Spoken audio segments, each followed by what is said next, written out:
Welcome to the AFR Saints channel, where we provide you daily content on your favorite team, the New Orleans Saints. Do us a favor and hit that subscribe button. Be sure to leave your comments below and smash that like button. Who dat? The COVIDs have struck the Saints yet again. 2 weeks ago, Cam Jordan, Mark Ingram were both out against the Jets. Last week, the Saints were without Sean Payton against Tampa Bay. And we learned yesterday that Adam Troutman was going to be out, which means the Saints were down to just Nick Vannett at tight end.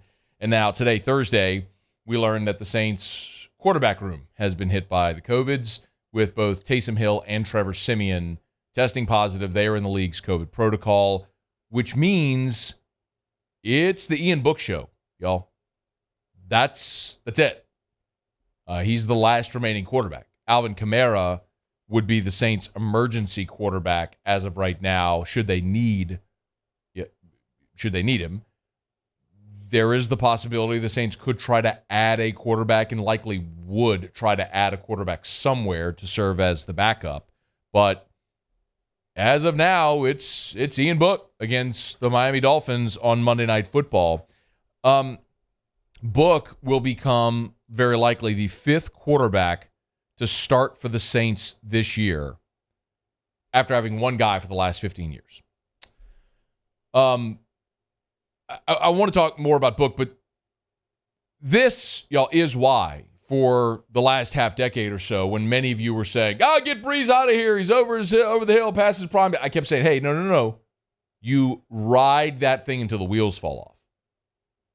The Saints looked for a franchise quarterback for 40 years. They finally found one. You hang on for dear life until that thing bucks you. Because look at what life without Drew Brees has been for New Orleans this year. Now the fifth quarterback this season to start for the Saints. Very likely going to be Ian Book on Monday Night Football. Book's opportunity is intriguing, though. Remember, this is the first year that the NFL has gone to 3 preseason games. And the Saints only played 2. Just as a quick refresher, they opened up preseason on the road against Baltimore, which they lost. They played at home against Jacksonville, which they won. And their third preseason game was supposed to be at home against the Cardinals, which got canceled because of Hurricane Ida. So in a year where they went from 4 to 3 preseason games, the Saints actually only played 2, and Ian Book played in just one of them.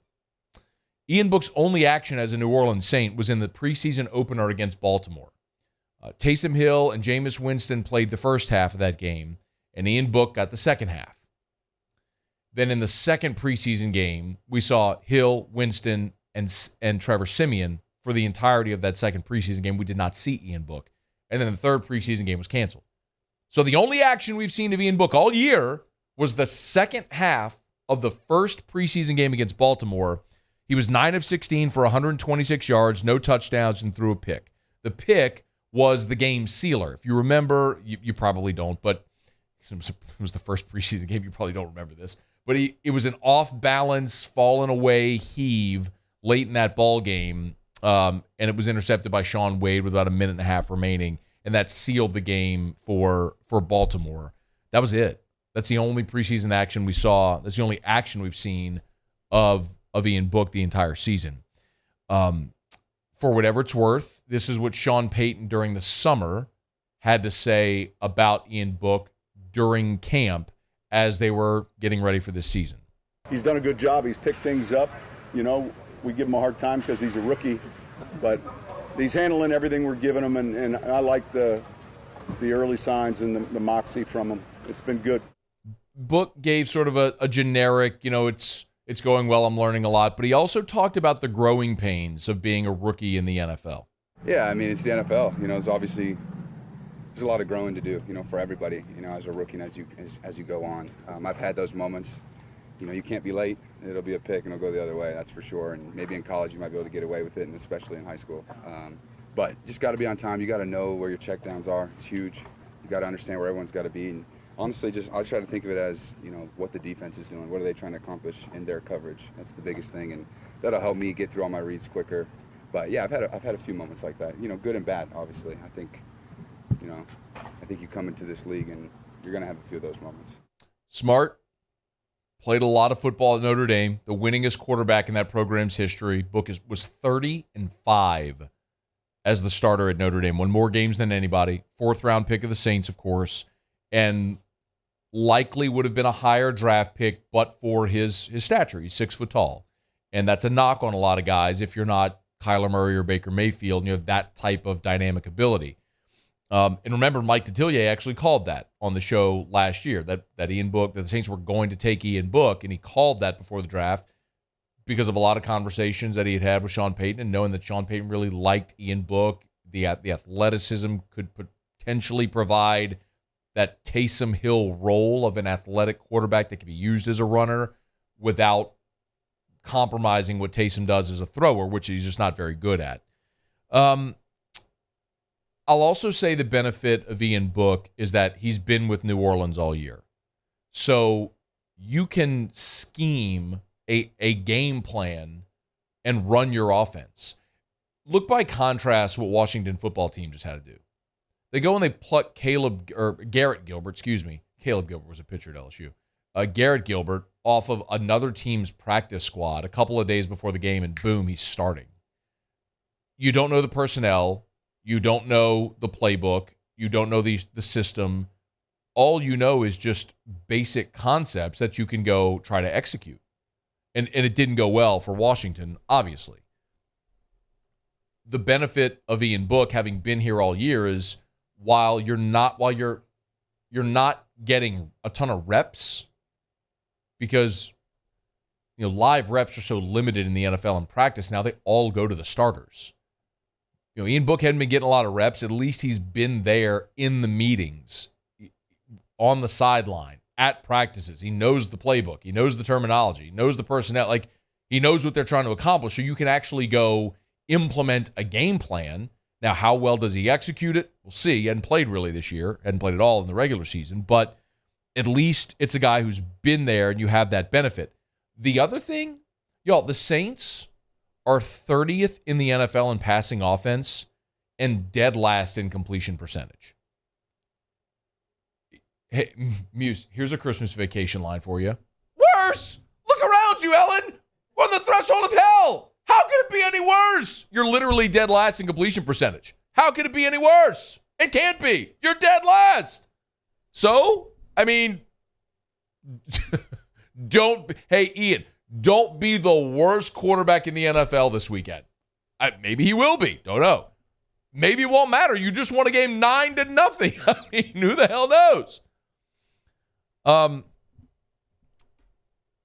talk specifically about Miami, this matchup against Miami in a second. But the other interesting part of this, keep in mind, if Siemian and Hill both tested positive on Wednesday, there's a chance with the 10-day window they'd be back for next weekend against Carolina. But if it was Thursday where they had their first positive test, however the timeline works out, they may not be available next week either. So you may get Ian Book for a couple of games. And if nothing else, this could either validate or invalidate the idea of him as a valuable project, a developmental project as an NFL quarterback. There's some legitimacy there to where you could say, all right, at least you get a look at him. I mean, when the Saints went on when they were in the midst of the 4-game losing streak, we said, all right, look, it's Taysom's turn the rest of the way. It's just got to be. Figure out if he can be a quarterback. Give him the rest of the year for better or worse. I think we've got the answer already. But now you can take a look at Ian Book and say, is this a project? If not, if this isn't a project you want to move forward with, that at least tells you what you're looking for this offseason at quarterback. Maybe you go look for another player to draft and develop at the quarterback position. Maybe that solidifies the decision if you're going to bring back Jameis or however it may work. At least you get an opportunity to look at Ian Book in some live game settings. Specifically against Miami this weekend, that Miami defense during their winning streak has been really good at pressuring the quarterback. As a matter of fact, just in the last 3 games alone, their sacks per game average for the season is 2.6, about 2.5 sacks per game. In the last 3 games, it's almost 5 a game. it's been incredible, their ability to rush the passer here during this winning streak. So the rest of Miami defensively doesn't really pop. They're kind of middle of the pack. They're 18th in total defense, 22nd in pass defense, 7th against the run, 17th in scoring, but they pressure the quarterback, and that tells me, man, you better hope you get Ramczyk and Armstead back this week. We'll wait on the injury report, especially as we get closer to Monday. The benefit is obviously you get an extra day with it being Monday Night Football. But if you have Ramczyk and Armstead back, I'd feel much more comfortable with that rookie quarterback making his first start if your all-pro tackles are available. But, man, if the Saints lose this game, like we mentioned, we've seen the line go from Saints -3.5 to Miami -1.5. It'll show you just how impactful the quarterback position is, even when your quarterback is Taysom Hill. This is my feeling for the Saints relative to the postseason is they got to win out. Because my fear is if they go 9-8, they're going to lose a tiebreaker. It just the numbers don't work in their favor. Having lost to the Eagles, now they beat Washington football team, which is a good thing, but they also don't hold the tiebreaker presently against Minnesota. I don't think the Saints would win a tiebreaker at 9-8. I think 10-7 is where they're going to need to be. So they'll need to win out, which is a tall task. So if you lose this game, I think that does really crush your playoff chances. It just puts them on life support. You'll need a ton of help. You'll need everything to go your way over the final 2 weeks. You'll need to win both your games and basically have everybody else lose out. So got to win this one. Got to find a way somehow to win this one with Ian Book under center, or your playoff hopes are, for all intents and purposes, done. Should have Sean Payton back. Let's see how the rest of the injury report looks. But if nothing else, get a look at a guy that they think might at least have the opportunity to be your future, a guy that's been around the team now for a year, a guy that played a lot of football at the major college level and knows how to win and expects to win and is a smart, heady player. See if he can do it on Monday night against the Dolphins. Ian Book set to start, most likely, for the Saints against the Dolphins with both Taysom Hill and Trevor Siemian in the COVID protocol. Hey, thanks so much for watching. Please leave your comments. I love to interact. And be sure to hit the red subscribe button below.